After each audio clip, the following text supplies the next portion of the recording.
बड़ी खबर का इस वक्त की बड़ी खबर कोरोना को लेकर आ रही है, जिसमें कहा जा रहा है कि पीएम मोदी सभी राज्यों के सीएम के साथ बैठक करने वाले हैं। सुबह 10 बजे से वीडियो कॉन्फ्रेंसिंग के जरिए ये मीटिंग होगी और जिनमें फिर से लॉकडाउन लगाएं या ना लगाएं इस बात पर चर्चा संभव है। इस वक्त की बड़ी खबर आ रही है, जिस तरह से कोरोना की संख्या लगातार कुछ राज्यों में बढ़ी है, इसके बाद इसकी चिंता बढ़ गई थी। क्या फिर से राज्यों में लॉकडाउन थोपना चाहिए? इस बात को लेकर प्रधानमंत्री नरेंद्र मोदी तमाम राज्यों के मुख्यमंत्रियों के साथ वीडियो कॉन्फ्रेंसिंग के जरिए बात करेंगे और इस बात पर चर्चा मुमकिन है कि क्या कोरोना पर लगाम लगाने के लिए एक बार फिर से लॉकडाउन लगाया जाए। इस वक्त की बड़ी खबर कोरोना को लेकर आ रही है।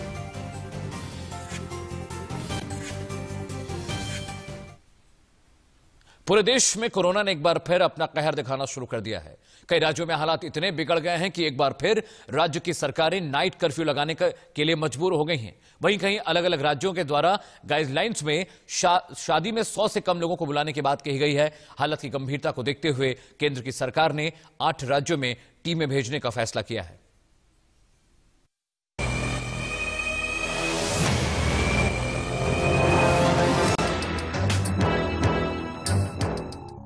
सर्दियों की दस्तक के साथ कोरोना ने एक बार फिर अपना कहर ढाना शुरू कर दिया है और इसका सबसे ज्यादा असर दिख रहा है राजधानी दिल्ली में, जहां पिछले 24 घंटे में कोरोना के 5,879 नए मामले सामने आए हैं। दिल्ली के साथ साथ देश के 8 राज्यों में हालात बेकाबू हो गए हैं। एम्स और स्वास्थ्य विभाग की चेतावनी के बाद भी त्योहारों के मौसम में लापरवाही की वजह से कोरोना के ग्राफ में लगातार इजाफा हुआ है। शनिवार को 24 घंटे के अंदर 44,906 लोग संक्रमित पाए गए। वहीं 43,797 लोग रिकवर हुए और 497 मरीजों की मौत हो गई। सबसे ज्यादा राजधानी दिल्ली में 5,879, केरल में 5,772 और महाराष्ट्र में 5,760 मरीज मिले। गुजरात में पहली बार एक दिन में 1,515 और राजस्थान में 3,007 मामले सामने आए हैं। कोरोना के बढ़ते मामलों को देखते हुए राज्य सरकारें सतर्क हो गई हैं और अलग अलग राज्यों में एहतियातन कई तरह के प्रतिबंध लगाए जा रहे हैं। हिमाचल प्रदेश में अब किसी भी तरह के कार्यक्रम में 100 से ज्यादा लोग शामिल नहीं हो सकेंगे, जबकि अब तक 200 लोगों को कार्यक्रम में शामिल होने की मंजूरी थी। राजस्थान सरकार ने कोरोना के बढ़ते मामलों को देखते हुए 8 जिलों में सोमवार से नाइट कर्फ्यू लगाने का फैसला किया है। शनिवार रात हुई आपात कैबिनेट मीटिंग के बाद जयपुर, जोधपुर, बीकानेर, उदयपुर, अजमेर, कोटा, अलवर और भीलवाड़ा में रात 8 से सुबह 6 बजे तक नाइट कर्फ्यू लगाने का फैसला लिया गया। पंजाब सरकार ने कोविड-19 मरीज के संपर्क में आने वाले कम से कम 15 लोगों की पहचान करने और उनका टेस्ट कराने का फैसला लिया है। उत्तर प्रदेश के गाजियाबाद और नोएडा में भी शादियों में उमड़ने वाली भीड़ को कंट्रोल करने के लिए 100 लोगों को ही शादी में आने की इजाजत होगी। वहीं कई राज्यों में अब एक बार फिर से नाइट कर्फ्यू लगाने का फैसला लिया गया है। गुजरात के अहमदाबाद शहर में शुक्रवार रात को 9 बजे से सोमवार सुबह 6 बजे तक का यानी कि 57 घंटों का कर्फ्यू लगा दिया गया है और इसके चलते दूसरे 3 महानगर सूरत, वडोदरा और राजकोट में भी नाइट कर्फ्यू लगाया गया है। तो अहमदाबाद में जिस तरह से शुक्रवार को रात को 9 बजे कर्फ्यू लगाया गया, उससे पहले जो हालात थे यहाँ पर, जिस तरह से लोग खरीदारी के लिए मार्केट में आए थे और आज ये पूरा मार्केट जो है वो सुनसान दिख रहा है, पूरी सड़कें भी सुनसान दिख रही है।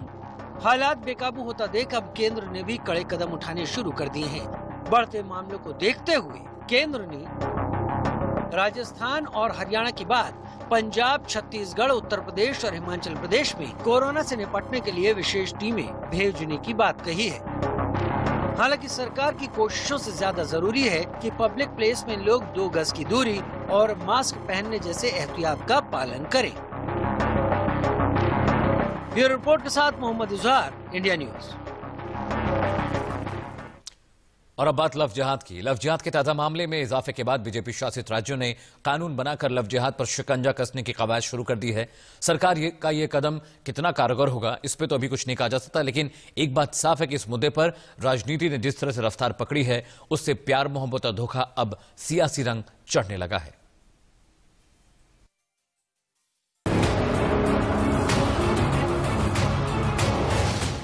लव जिहाद और धर्मांतरण के बढ़ते मामलों पर लगाम लगाने के लिए एक तरफ कई राज्य नए कानून ला रहे हैं, वहीं आरएसएस भी अब लव जिहाद और धर्मांतरण के मामलों को लेकर गंभीर हो गया है। प्रयागराज में रविवार को मोहन भागवत की अध्यक्षता में आरएसएस की महत्वपूर्ण बैठक हुई, जिसमें उत्तर प्रदेश के सीएम योगी आदित्यनाथ भी शामिल हुए। बैठक में आरएसएस प्रमुख मोहन भागवत, सरकार्यवाह सुरेश भैयाजी जोशी, सह सरकार्यवाह दत्तात्रेय होसबोले, डॉक्टर कृष्ण गोपाल और राष्ट्रीय प्रचार प्रमुख सुरेश चंद्र शामिल रहे। वहीं लव जिहाद के मामले पर पूरे देश में राजनीति काफी तेज हो गई है। एक तरफ बीजेपी शासित 8 राज्यों में लव जिहाद के मामलों को रोकने के लिए कानून बनाने की तैयारी चल रही है, तो वहीं छत्तीसगढ़ के सीएम भूपेश बघेल बीजेपी की इस नीयत पर कई सवाल खड़े कर रहे हैं। भाजपा के नेताओं से मैं पूछना चाहूंगा कि जो भाजपा के नेता है उसके परिवार के लोगों ने अन्य धर्म के लोगों के साथ जो विवाह किए हैं वो लव जिहाद के दायरे में आता है कि नहीं आता है? वहीं एआईएमआईएम के नेता असदुद्दीन ओवैसी ने बीजेपी शासित राज्यों के लव जिहाद के खिलाफ कानून बनाने के फैसले पर हमला करते हुए कहा कि जो लोग लव जिहाद के खिलाफ कानून बनाना चाहते हैं उन्हें एक बार संविधान पढ़ लेना चाहिए। ये कॉन्स्टिट्यूशन में आर्टिकल 14 और 21 का ग्रॉस वायलेशन होगा। इनको संविधान पढ़ना चाहिए। आप इतना ज्यादा हेट्रेड में आगे बढ़ जाते हैं, जरा संविधान पढ़ लीजिए। आर्टिकल 21 क्या है पढ़ लीजिए। स्पेशल मैरिज एक्ट को खत्म कर देंगे आप, उसको खत्म कर दीजिए। फिर आप ये बातें करना, इस तरह से सिर्फ हेट्रेड पैदा करना, ये नहीं चलेगा। ड्रग केस मामले में कॉमेडियन भारती सिंह और हर्ष लिम्बाचा की जमानत पर आज अहम सुनवाई। 4 दिसंबर तक कोर्ट ने दी है न्यायिक हिरासत। दिल्ली में नहीं थम रही कोरोना की रफ्तार, 24 घंटों में 121 मौतों से हड़कंप, सख्ती के बावजूद लापरवाही जारी। राजस्थान के 8 शहरों के बाद गुजरात के 4 शहरों में आज से रहेगा नाइट कर्फ्यू। सीएम रूपाणी बोले सख्ती से कराएंगे लागू। कल पीएम मोदी कोरोना संकट को लेकर सभी राज्यों के मुख्यमंत्रियों से करेंगे चर्चा। फिर लॉकडाउन लागू करने को लेकर मंथन संभव।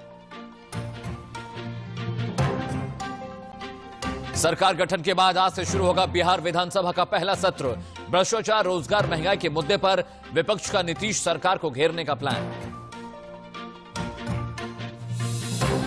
और यूपी में ऑपरेशन क्लीन जारी रहेगा। नोएडा, अलीगढ़ में बदमाशों से हुई मुठभेड़, 2 बदमाश गिरफ्तार।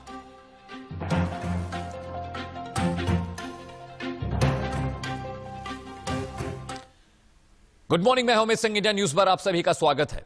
पहले तो हमारे सुरक्षा बलों ने पाकिस्तान की साजिश नाकाम की और अब जम्मू पुलिस और बीएसएफ ने मिलकर उस रास्ते का पता लगा लिया है जहां से आतंकी भारतीय सीमा में दाखिल हुए थे। इंडिया न्यूज की टीम उस सुरंग तक पहुंची जहां से दहशतगर्द नगरोटा में दाखिल हुए थे। सामा के इंटरनेशनल बॉर्डर से अजय डांजाल की यह सुपर एक्सक्लूसिव रिपोर्ट देखिए। बीएसएफ और जम्मू कश्मीर पुलिस ने मिलकर उस टेरर टनल को ढूंढ लिया है जो सांबा में आतंकियों को घुसपैठ के लिए मदद दे रही थी। जी हां, आपको बता दूं कि हम इस समय पहुंचे हैं सांबा के उसी अंतर्राष्ट्रीय सीमा में और ये रिगाल गांव में बीएसएफ की पोस्ट का फॉरवर्ड इलाका है और ये वही पाकिस्तान की टेरर टनल है जिसे पाकिस्तानी रेंजर्स, पाकिस्तानी सेना की इंजीनियरिंग विंग ने मिलकर जैश ए मोहम्मद की आतंकियों की घुसपैठ के लिए बनाया था। पहले मैं बाहर से आपको बताऊं, आप देखिए ये सैंडबैग है जो कराची पाकिस्तान की एक सीमेंट कंपनी का है और इसी सैंडबैग की मदद से इस टनल को बाहर से बंद किया गया था और इसके अंदर भी इसी तरह के चीजों का इस्तेमाल हुआ है। आप ये देखें, एंग्रो एक कंपनी है जो पाकिस्तान की फर्टिलाइजर बनाती है और ये भी पाकिस्तान के हैं। ये वो सबूत हैं जो बताते हैं कि पाकिस्तान किस तरह से इसमें लगा था। मैं कैमरामैन से कहूंगा वो बताएं आपको। ये रस्सी है जिस रस्सी के सहारे इस टनल से अंदर से यहां तक पहुंचते हैं। पहले मैं अंदर का इलाका आपको बता रहा हूं। ये टनल का मुखाना आप देखेंगे तो लगभग 2 फीट का मुखाना है क्योंकि आतंकी जो है वो जो उनकी बॉडी जो है एथलेटिक तरह के होते हैं, इसलिए इतनी जगह उनके लिए काफी है। मगर अंदर लगभग 3 फीट के डायमीटर का जो इस सुरंग को बनाया गया है। मैं यहां से अंदर भी जाने की कोशिश करूंगा और आपको बताता हूं कि किस तरीके से आतंकी आखिरकार इस टनल के अंदर गए होंगे। मैं कैमरामैन से कहूंगा कि वो इस तरफ से जो है वो कहीं ना कहीं शूट करें। यहां आप देखें, यहां अगर नीचे जाना है आपको तो आप आराम से इस टनल के बीच जा सकते हैं।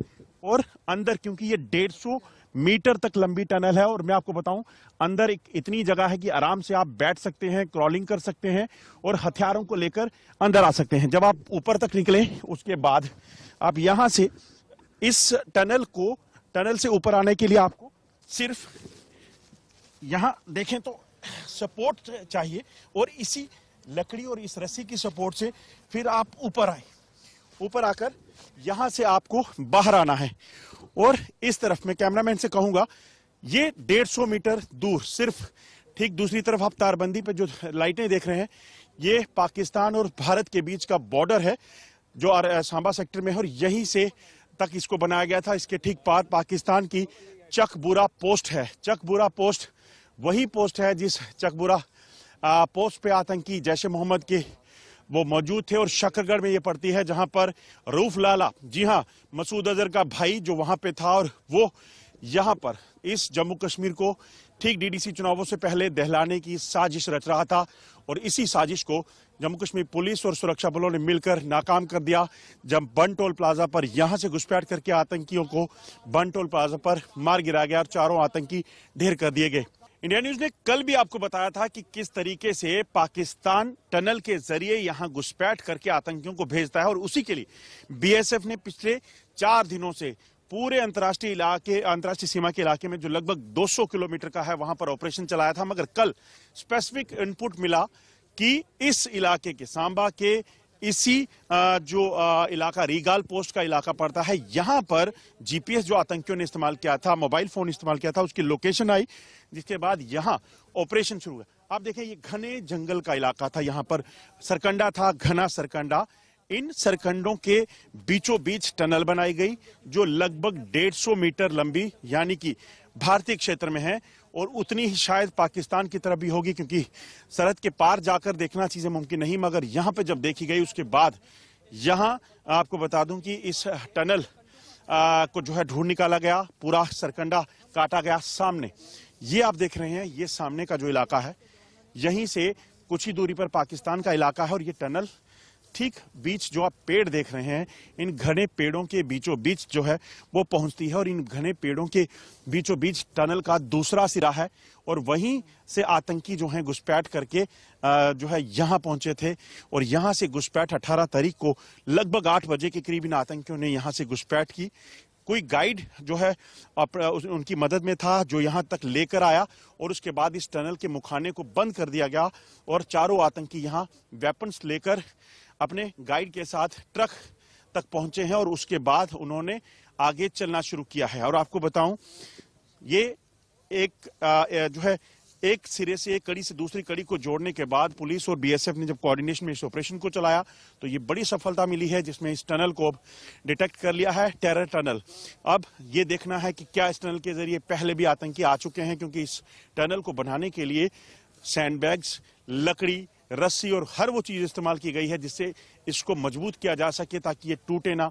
ये साफ दर्शाता है कि आतंकियों का प्लान बहुत बड़ा था, जिसे समय रहते अब कहीं ना कहीं नाकाम कर दिया गया है। हम इस समय उसी टेरर टनल पर हैं जो सांबा सेक्टर में मिली है, और एक बहुत बड़ी अचीवमेंट आप देखेंगे, ये नीचे जो आप होल देख रहे हैं यही टनल है, 150 मीटर लंबी टनल, जिसके जरिए आतंकी जो जैश ए मोहम्मद के मारे गए थे उन्होंने क्रॉसिंग की थी, और कराची के बैग जो हैं इसका इस्तेमाल करके इसे बंद किया गया था। मेरे साथ इस वक्त डीजीपी जम्मू कश्मीर पुलिस हैं दिलबाग सिंह जी, जो खुद मौके पर हैं, क्योंकि बहुत ही एक कोऑर्डिनेटेड ऑपरेशन जो है यहाँ पे चला है। सर, बहुत बड़ी अचीवमेंट है जम्मू कश्मीर पुलिस और बीएसएफ के लिए, किस तरह से ये चीजों को डिटेक्ट किया गया और कैसे ये पता चला कि यही टनल है जिसके जरिए आतंकी क्रॉस करें?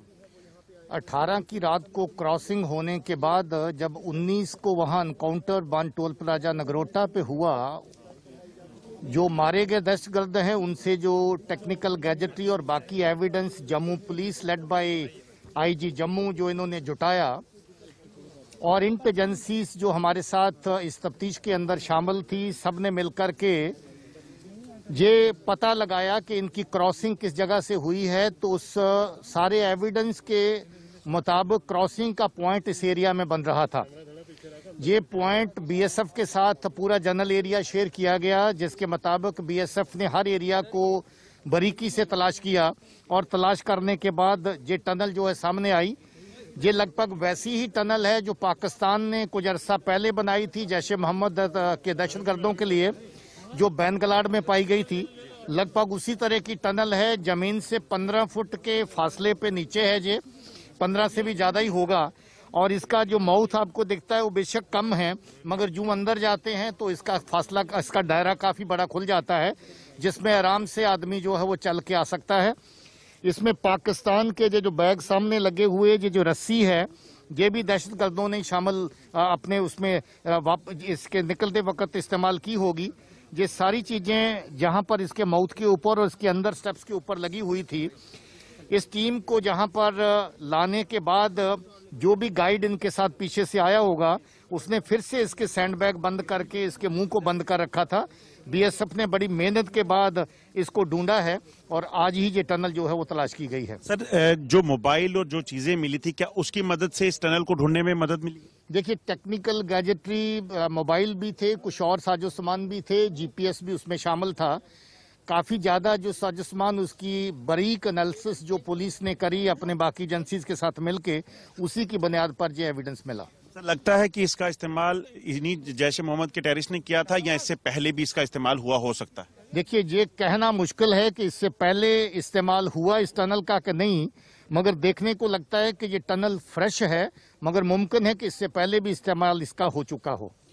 इतने क्या कुछ और अपडेट उस ऑपरेशन में मिल पाया है जिसमें 4 आतंकी मारे गए थे? ड्राइवर हैं या बाकी उनके गाइड कुछ? उसके बारे में अभी तफ्तीश जारी है। बाकी इनपुट जो है वो टाइम पर आईजी जम्मू और इनकी टीम शेयर करेगी। तो आप समझ सकते हैं, एक बहुत बड़ा ऑपरेशन। आपको इस टनल के ठीक पीछे का इलाका भी दिखाने की कोशिश करता हूं। ये 150 मीटर का फासला, आप देखिए कितना घना सरकंडा यहाँ पे था, बिल्कुल जंगल का इलाका था। और इस जंगल के इलाके के बीचों बीच जो है पाकिस्तानी आतंकियों को घुसपैठ करवाने के लिए, जैश ए मोहम्मद के उन दरिंदों को घुसपैठ करवाने के लिए यहाँ पर टनल बनाई गई। ये सामने अगर आप देखेंगे तो ये तारबंदी है और इसी तारबंदी से दूसरी तरफ जो आप जो घने पेड़ों का इलाका देख रहे हैं, यहीं पर पाकिस्तान का इलाका शुरू होता है। और इन्हीं पाकिस्तान के इलाकों में जो है कई आतंकी मौजूद हैं। हम कई बार आपको बता चुके हैं कि सुरक्षा बलों के पास ये खुफिया जानकारी थी कि यहाँ पर लगभग 300 के करीब जैश ए मोहम्मद, लश्कर ए तोयबा और हिजबुल मुजाहिदीन के आतंकी सरहद के पार हैं जो घुसपैठ करना चाहते हैं। और ये पूरा का पूरा इलाका, मैं कैमरामैन से कहूंगा एक बार फिर बता सकें, ये जो सामने आप देख रहे हैं ये घने पेड़ों का इलाका, यहीं उस तरफ जो है ये टनल खत्म होती है, उस तरफ से शुरू होती है और इस तरफ यहाँ पर आकर घुसपैठ के लिए टनल बनाई गई थी। इन पे स्टेप्स बनाए गए हैं, रस्सी, कराची की जो है बोरियां जो पाकिस्तान में बनी हुई है, उनका इस्तेमाल करके इस जगह पर जो है घुसपैठ करने का जो है जैश ए मोहम्मद के आतंकियों ने कोशिश की थी। 4 आतंकी मारे गए थे, मगर अब कहीं ना कहीं सुरक्षा बलों के लिए चैलेंज ये है कि इस चीज को खंगालना कि क्या इससे पहले भी इस टनल का इस्तेमाल हो चुका है, इससे आतंकी पार करके जा चुके हैं, या फिर ये पहला मौका था जब ये आतंकी यहाँ पहुंचे और उन्हें सुरक्षा बलों ने मार गिराया। बीएसएफ को एक बड़ी कामयाबी हासिल हुई है। उस टेरर टनल को ढूंढ निकाला है बीएसएफ ने, जिसके जरिए जैश ए मोहम्मद के 4 आतंकी पाकिस्तान से जम्मू कश्मीर को दहलाने के लिए पहुंचे थे। इस वक्त हमारे साथ आईजी बीएसएफ हैं। सर, सबसे पहले तो बहुत बड़ी कामयाबी है ये। क्या लगता है कितना मुश्किल था, क्योंकि 200 किलोमीटर लंबा बॉर्डर और उस पर लगातार पिछले 3 दिनों से हमने खुद भी दिखाया कि किस तरीके से बीएसएफ 24 घंटे लगी हुई थी इस सर्च ऑपरेशन में। ये काफ़ी बड़ी एक चुनौती थी और जब से वो नगरोटा का इनकाउंटर हुआ था तभी से हम लोग इसके ऊपर लगातार लगे हुए थे, इस चीज़ का पता लगाने के लिए कि कहाँ से ये क्रॉसिंग हो सकती है। हमने अपना पूरा सिस्टम चेक किया था, उसमें हमको कहीं पर भी कोई इस प्रकार का इंडिकेशन नहीं मिल रहा था। तो उसके बाद में फिर कुछ इनपुट्स जो हैं वो हमको मिले हैं J&K पुलिस की तरफ से और इंटर एजेंसीज की तरफ से और हमारी खुद की जो इंट ब्रांच है बीएसएफ की, तो उनके ऊपर काम करते हुए फिर हम जीरो ऑन हुए कि ये पर्टिकुलर जगह है जहाँ से हो सकता है कोई टनल का अंदेशा होगा।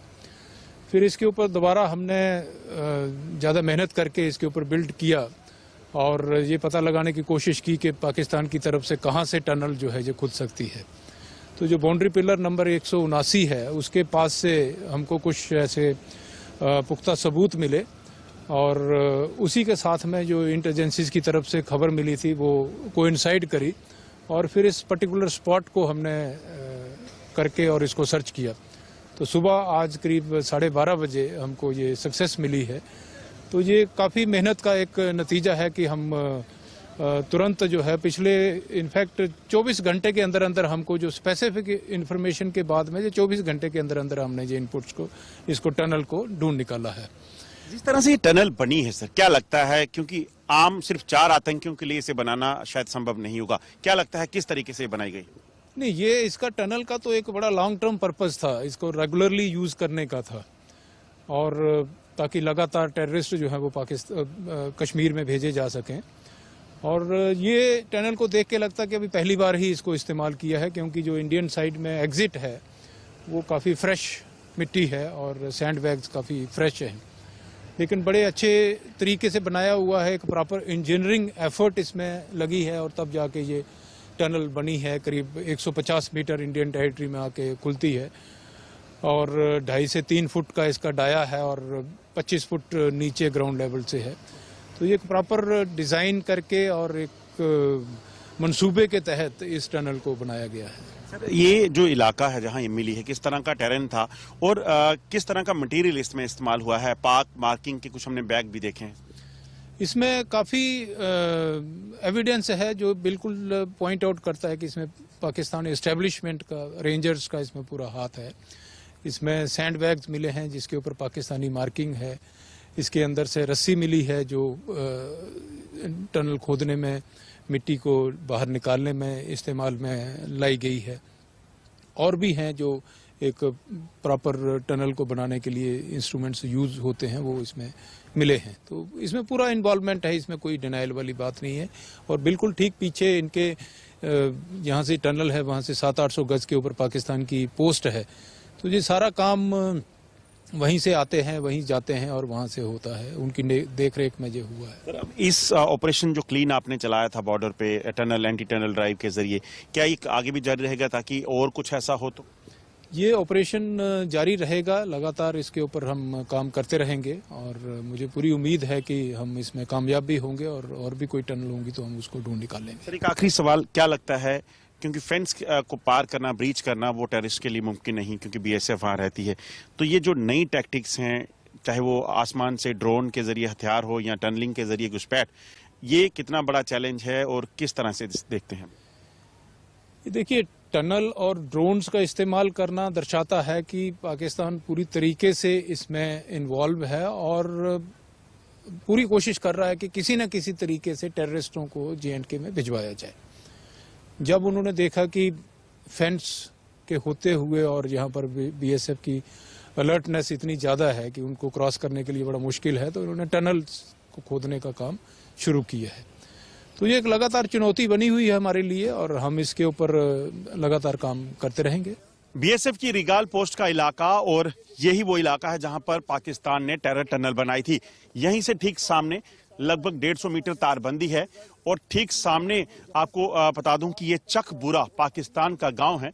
इसी चकबुरा में पाकिस्तान की एक रेंजरों की एक पोस्ट है और वहीं पर आतंकी जो हैं वो लगातार स्टेशन किए हुए थे, बैठे थे और वहीं से उन्होंने घुसपैठ करके, आपको बता दूं कि यहां पर आने के लिए टनल बनाई है जिसमें पूरी मदद पाकिस्तान सेना की जो इंजीनियरिंग रेजिमेंट है वो करती है। आपको बताऊं जो समय लगा हो सकता है इसमें कम से कम 15 से 20 दिन का समय लगा और इस पूरे ऑपरेशन को कामयाब करने के लिए रऊफ लाल अजहर की जैश-ए-मोहम्मद का ऑपरेशनल कमांडर है, वो लगातार सियालकोट के इस शकरगढ़ इलाके में, क्योंकि ये जो बुरा इलाका है ये शकरगढ़ में पड़ता है, वहीं पर था और वो लगातार इन आतंकियों के संपर्क में था, पाकिस्तानी सेना के संपर्क में था और उसी ने इन आतंकियों के लिए इस टेरर टनल को बनाया और बनाने का प्लान किया और उसके बाद 11 AK-47 राइफल, हैंड ग्रेनेड लेकर उन्हें यहां भेजा ताकि जम्मू कश्मीर में शांति को भंग किया जाए और DDC चुनावों से पहले एक बड़े हमले की साजिश, पुलवामा जैसे बड़े हमले की 26/11 को फिर से दोहराने की कोशिश जो है उससे प्लान किया था, मगर सुरक्षा बलों ने समय रहते इसे नाकाम कर दिया है। अनुज कुमार के साथ अजय जंडियाल, इंडिया न्यूज, अंतर्राष्ट्रीय सीमा, सांबा। और आगे बढ़ने से पहले इस वक्त की सुर्खियां देख लेते। ड्रग्स केस में कॉमेडियन भारती सिंह और हर्ष लिम्बाचिया की जमानत पर आज अहम सुनवाई। 4 दिसंबर तक कोर्ट ने दी है न्यायिक हिरासत। दिल्ली में नहीं थम रही कोरोना की रफ्तार। 24 घंटों में 121 मौतों से मचा हड़कंप। सख्ती के बावजूद लापरवाही जारी।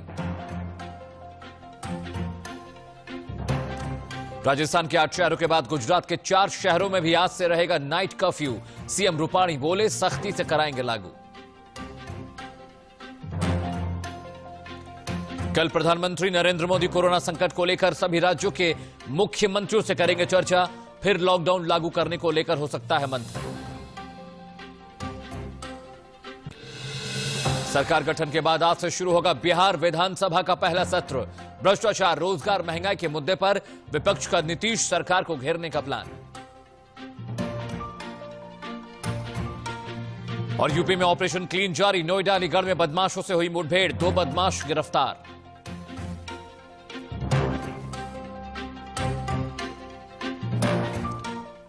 और अब बात भारतीय मामले की। एनसीबी की ताजा कार्रवाई में मशहूर कॉमेडियन जोड़ी हर्ष और भारतीय एनसीबी के शिकंजे में आ गए हैं, जिन्हें 85 ग्राम गांजे के साथ एनसीबी की टीम ने पकड़ा है। कोर्ट में पेश किए गए सबूतों के आधार पर कॉमेडियन जोड़ी को केला कोर्ट ने 14 दिन के लिए न्यायिक हिरासत में भेज दिया है। लेकिन एनसीबी जिस तेवर से काम कर रही है, उससे एक बात साफ है कि ड्रग्स के इस दलदल में फंसे कई और सितारों के नाम जल्द सामने आने वाले हैं। से एनसीबी को 86.5 ग्राम गांजा बरामद हुआ। घर से एलएसडी भी बरामद होने की बात कही गई। आमतौर पर बॉलीवुड में नशे के लिए एलएसडी पेपर का इस्तेमाल होता है। घर में नशे की कुछ दवाएं भी बरामद हुई हैं। ये तस्वीर उस वक्त की है जब भारती सिंह और हर्ष लिम्बाचिया एक साथ ड्रग्स से जुड़े एनसीबी के सवालों का जवाब देने के लिए मुंबई के नारकोटिक्स दफ्तर पहुंचे थे। इंडिया न्यूज के पास भारती और हर्ष से हुई पूछताछ की एक्सक्लूसिव जानकारी हुई है। सूत्रों के मुताबिक दोनों से पूछा गया, ड्रग्स कहां से आया, पेमेंट कैसे किया गया, खुद लेकर आए या किसी ने पहुंचाया, ड्रग्स किसी पार्टी के लिए थे या फिर खुद के लिए, क्या इंडस्ट्री में कोई और भी ड्रग्स लेता है, ड्रग पेडलर्स के संपर्क में कैसे आए। तस्कर को पकड़ा भी गया था। इस तस्कर से पूछताछ में एनसीबी को भारती के ड्रग्स कनेक्शन का पता चला, जिसके बाद एनसीबी ने भारती को पहले पूछताछ के लिए एनसीबी दफ्तर बुलाया। भारती और हर्ष करीब 2 बजे एनसीबी दफ्तर पहुंचे। भारती से 3.5 घंटे पूछताछ के बाद उनकी गिरफ्तारी हुई। हर्ष से एनसीबी ने पूरी रात करीब 18 घंटों तक पूछताछ की। 18 घंटों की पूछताछ के बाद एनसीबी ने हर्ष को भी गिरफ्तार कर लिया। एनसीबी की पूछताछ में भारती और हर्ष ने ड्रग्स सेवन की बात कबूल की है और इन दोनों का ये कबूलनामा उनके फैंस और दोस्तों के लिए एक बड़ा झटका है। निष्ठा के साथ स्वाति और वर्षा। और अब बात कोरोना की। पूरे देश में कोरोना ने एक बार फिर अपना कहर दिखाना शुरू कर दिया है। कई राज्यों में हालात इतने बिगड़ गए हैं कि एक बार फिर राज्य सरकार की ओर से नाइट कर्फ्यू लगाने का फैसला किया गया है।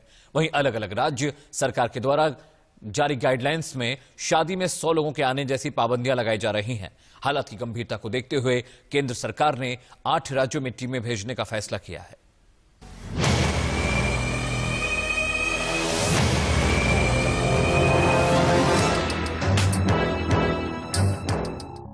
सर्दियों की दस्तक के साथ कोरोना ने एक बार फिर अपना कहर ढाना शुरू कर दिया है और इसका सबसे ज्यादा असर दिख रहा है राजधानी दिल्ली में, जहां पिछले 24 घंटे में कोरोना के 5,879 नए मामले सामने आए हैं। दिल्ली के साथ साथ देश के 8 राज्यों में हालात बेकाबू हो गए हैं। एम्स और स्वास्थ्य विभाग की चेतावनी के बाद भी त्योहारों के मौसम में लापरवाही की वजह से कोरोना के ग्राफ में लगातार इजाफा हुआ है। शनिवार को 24 घंटे के अंदर 44,906 लोग संक्रमित पाए गए। वहीं 43,797 लोग रिकवर हुए और 497 मरीजों की मौत हो गई। सबसे ज्यादा राजधानी दिल्ली में 5,879, केरल में 5,772 और महाराष्ट्र में 5,760 मरीज मिले। गुजरात में पहली बार एक दिन में 1,515 और राजस्थान में 3,007 मामले सामने आए हैं। कोरोना के बढ़ते मामलों को देखते हुए राज्य सरकारें सतर्क हो गई हैं और अलग अलग राज्यों में एहतियातन कई तरह के प्रतिबंध लगाए जा रहे हैं। हिमाचल प्रदेश में अब किसी भी तरह के कार्यक्रम में 100 से ज्यादा लोग शामिल नहीं हो सकेंगे, जबकि अब तक 200 लोगों को कार्यक्रम में शामिल होने की मंजूरी थी। राजस्थान सरकार ने कोरोना के बढ़ते मामलों को देखते हुए 8 जिलों में सोमवार से नाइट कर्फ्यू लगाने का फैसला किया है। शनिवार रात हुई आपात कैबिनेट मीटिंग के बाद जयपुर, जोधपुर, बीकानेर, उदयपुर, अजमेर, कोटा, अलवर और भीलवाड़ा में रात 8 से सुबह 6 बजे तक नाइट कर्फ्यू लगाने का फैसला लिया गया। पंजाब सरकार ने कोविड-19 मरीज के संपर्क में आने वाले कम से कम 15 लोगों की पहचान करने और उनका टेस्ट कराने का फैसला लिया है।